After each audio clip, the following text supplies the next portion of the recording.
Donc cette étape de pratique est définie par le document TEC 3344 qui, comme j'ai dit, décrit comment normaliser le loudness pratiquement dans les softwares comme dans les hardware. Et donne à l'ingénieur du son les consignes assurent pour le calibrage du matériel pour la radio, la télévision et aussi la diffusion sur téléphone portable. Parce que la diffusion sur téléphone portable peut être différente, le niveau du son peut être différent au niveau du son diffusé par la radio ou par la télévision. Donc ils ont dit attention, donc si on va vous obliger à respecter la loi pour les télévisions, vous n'allez pas augmenter le son des spots publicitaires diffusés sur YouTube. Donc voilà, donc il faut respecter, il faut appliquer la loi sur tout ce qui est diffusion. Plus dans le temps aussi, c'est pour des raisons sécuritaires, pour tout ce qui est auditif pour le téléphone mobile, c'est qu'ils ont peur aussi sur les auditions des gens au niveau des téléphones portables, parce que la veille, les gens ont des casques et ils ont obligé parfois, si les niveaux ils sont très forts, ça n'aide pas aussi. Je pense qu'ils ont pris ça en considération. Justement, c'est-à-dire qu'il étudie le comportement social et psychologique du consommateur. Donc, pour récapituler, donc, il y a un schéma de synthèse, en fait, le résultat des études et de recherche faites par le groupe P-Loud et par la suite les différents tests faits par les associations, d'autres associations, comme la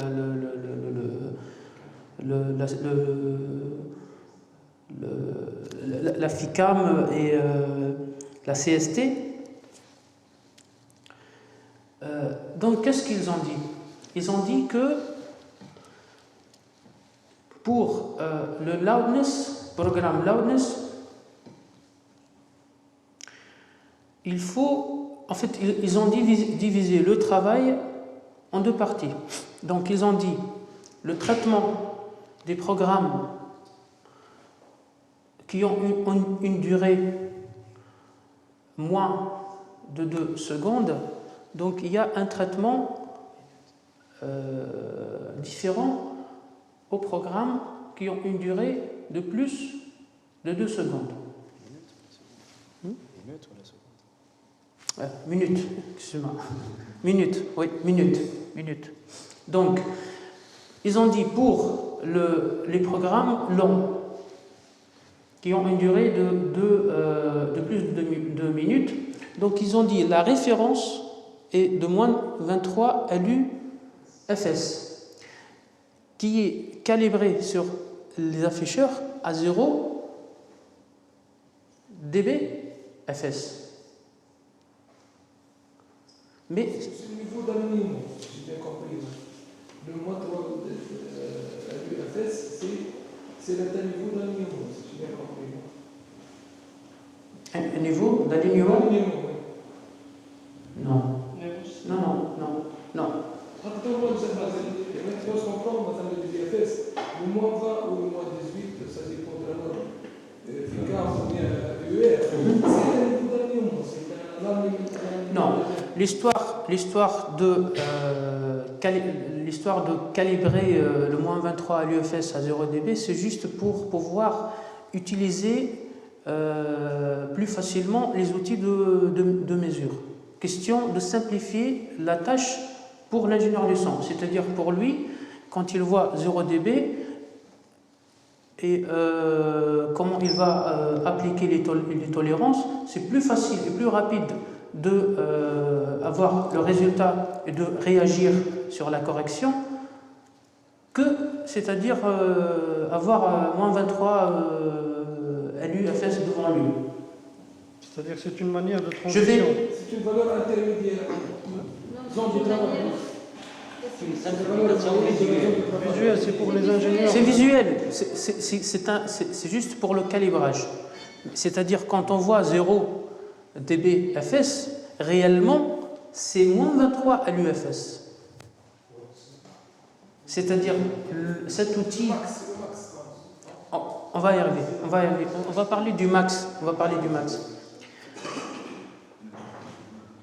Donc cet appareil de mesure répond à la norme R128. Donc, ils ont dit que le programme Launch, le I,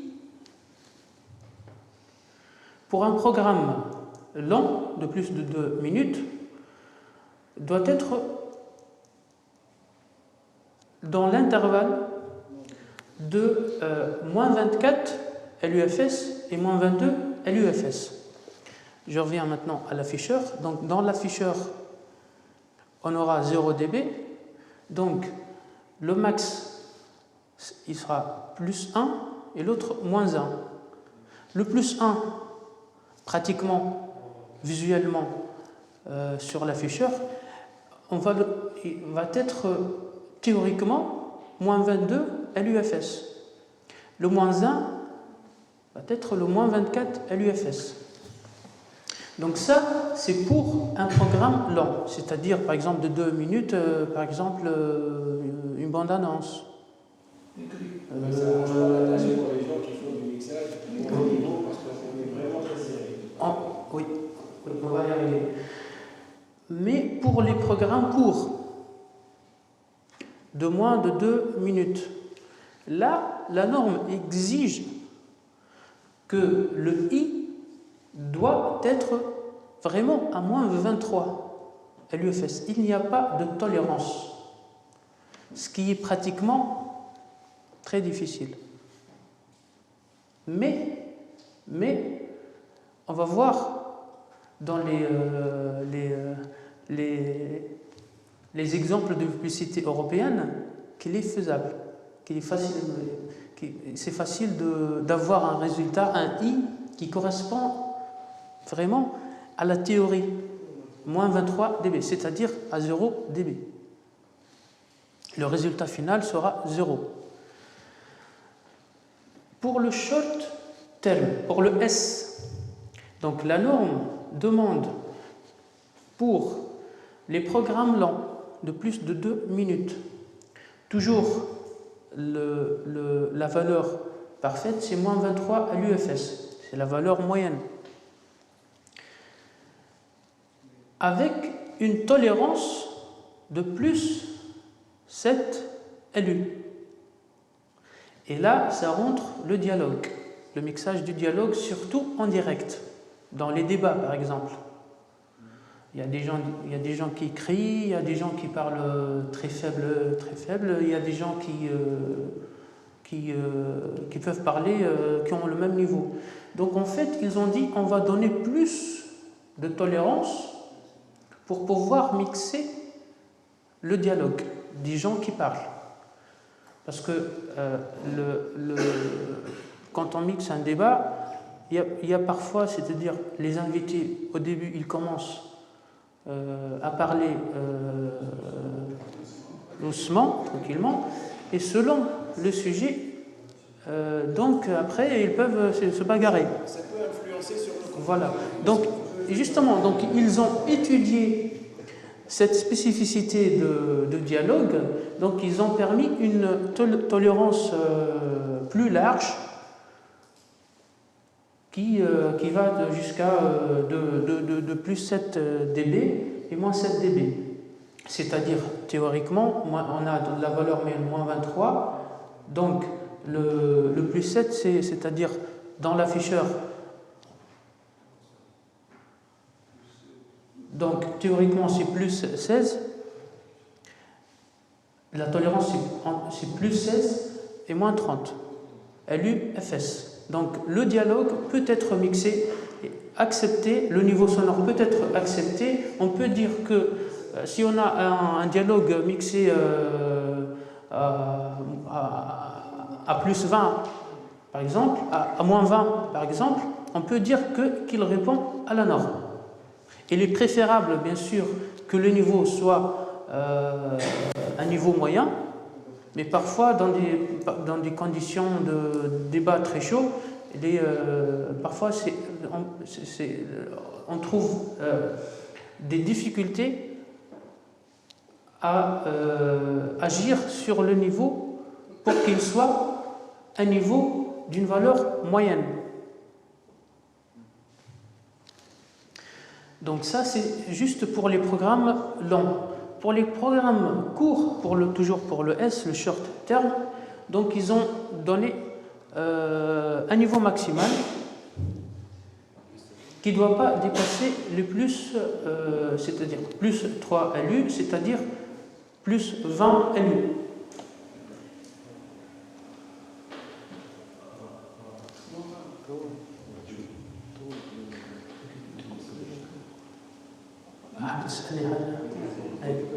Disons, par exemple, on est dans un débat d'une émission politique pour des présidentielles ou des trucs comme ça. Ce qui fait que les niveaux sonores doivent être. Est-ce que c'est pris en considération au niveau de la régie finale, au niveau des recommandations, et en même temps au niveau de la loi, pour respecter les mêmes niveaux au niveau des deux indicateurs? Disons que si il est plus en niveau que l'autre, il risque d'influencer sur le niveau de référence de l'émission. Est-ce que c'est pris en considération? Non. Non, parce qu'en fait, comme je dis tout à l'heure, en fait, le niveau sonore des personnes qui parlent, ouais, on finit ça et on prend la pause, peut changer à tout moment. Donc, en fait, ils ont dit une prise de son presque à 0 dB. Bien sûr, il y a des tolérances. Pas de saturation et pas d'un son très faible. Donc, en fait, la prise de son doit être une prise de son presque parfaite. Donc, essayez de mixer entre les voix, essayez au maximum de mixer entre les voix. C'est-à-dire ne pas laisser, par exemple, un décalage très très fort entre deux personnes qui parlent. Donc pratiquement, c'est-à-dire les doigts doivent être toujours sur les faders. Si on peut avoir à la fin un résultat qui répond à la norme. Sinon, le compresseur derrière à la diffusion, il va corriger, mais il peut, c'est-à-dire dégrader la qualité du son.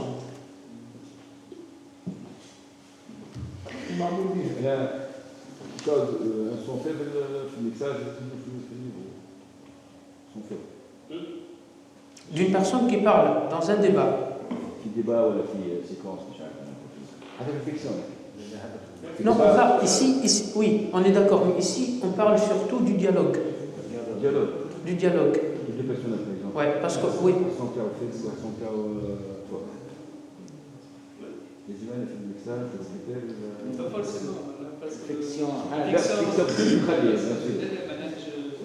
généralement, en écologisation, ce qui apporte le plus, c'est l'intelligibilité. Donc, on est capable de. C'est là où on réside le défaut. Ok. On passe aux crêtes. Au niveau des crêtes, c'est le réel. Donc, la norme demande que le crête ne doit pas dépasser le -1 dBTP.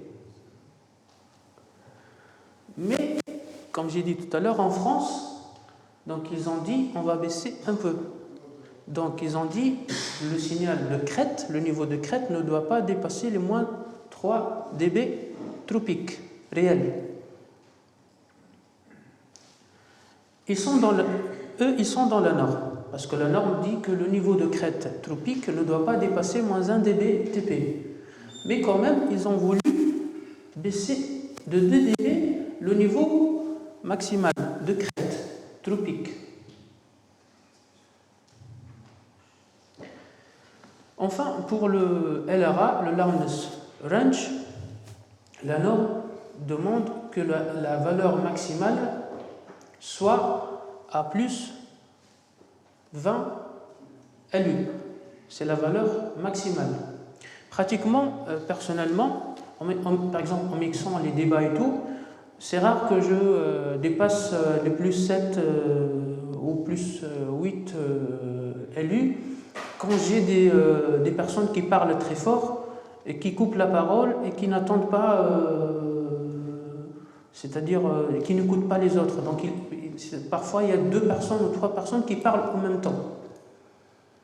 Donc à une charge du niveau du son, pratiquement le niveau du LRA ne dépasse pas les 7 ou 8 LU, ce qui est parfait. Est-ce qu'on peut savoir le loudness range, qu'est-ce qu'il calcule?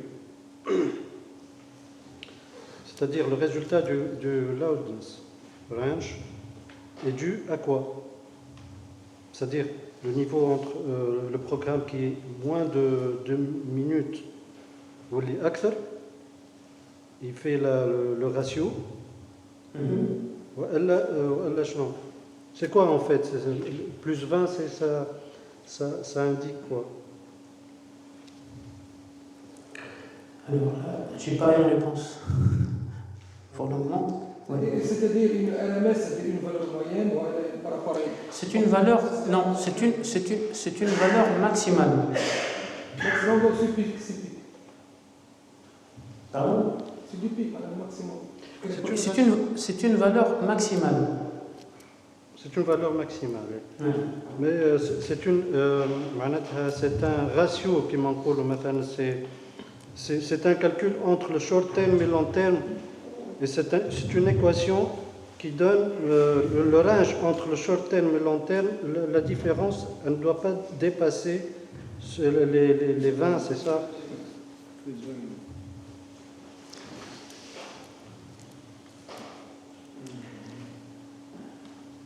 Parce que le décibel, ce n'est pas une unité internationale, c'est une unité interne utilisée par les ingénieurs. Il n'y a pas d'unité définie. Il n'y a pas une unité définie. C'est-à-dire chaque fois, comme on a vu tout à l'heure, par exemple, il y a le VU, il y a le DP, DB, FS, DBU, c'est-à-dire ça change tout en prenant en compte, c'est-à-dire que ce soit le constructeur ou les méthodes de travail dans les différents pays. C'est pour cela, en fait, ils ont voulu, c'est-à-dire créer les normes pour avoir une normalisation même dans les appellations.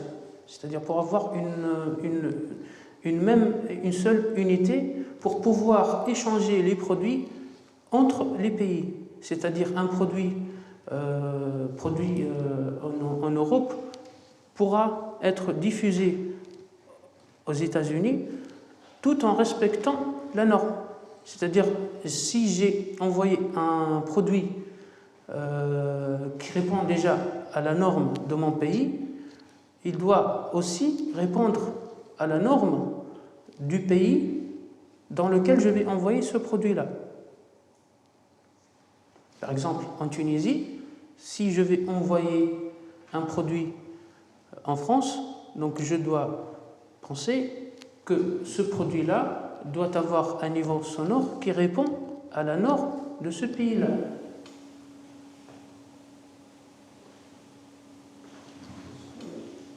Théoriquement, et géographiquement, on est beaucoup plus lié à l'EBU que c'est culturel. Ouais, c'est géographiquement. Ouais. Mais est-ce que je me pose une question, par exemple? Si moi je suis acheteur de matériel, par exemple, je vais acheter du matériel pour une chaîne de télé et je me dirige vers un pays comme le Japon pour acheter en direct, est-ce que je suis obligé de recommander dans mon cahier de charge quelle norme? Est-ce que le matériel construit va correspondre à une norme européenne ou je vais acheter directement chez le constructeur un matériel qui va être dans une norme différente? au niveau, par exemple, je vais acheter des vumètres. Disons que je vais acheter des vumètres. Les vumètres que je vais commander des Japon, est-ce qu'ils sont les mêmes qui viennent de l'Europe? C'est ce que pour savoir, est-ce que je suis bon dans mes intentions ou pas? Les fabricants, c'est-à-dire fabriquent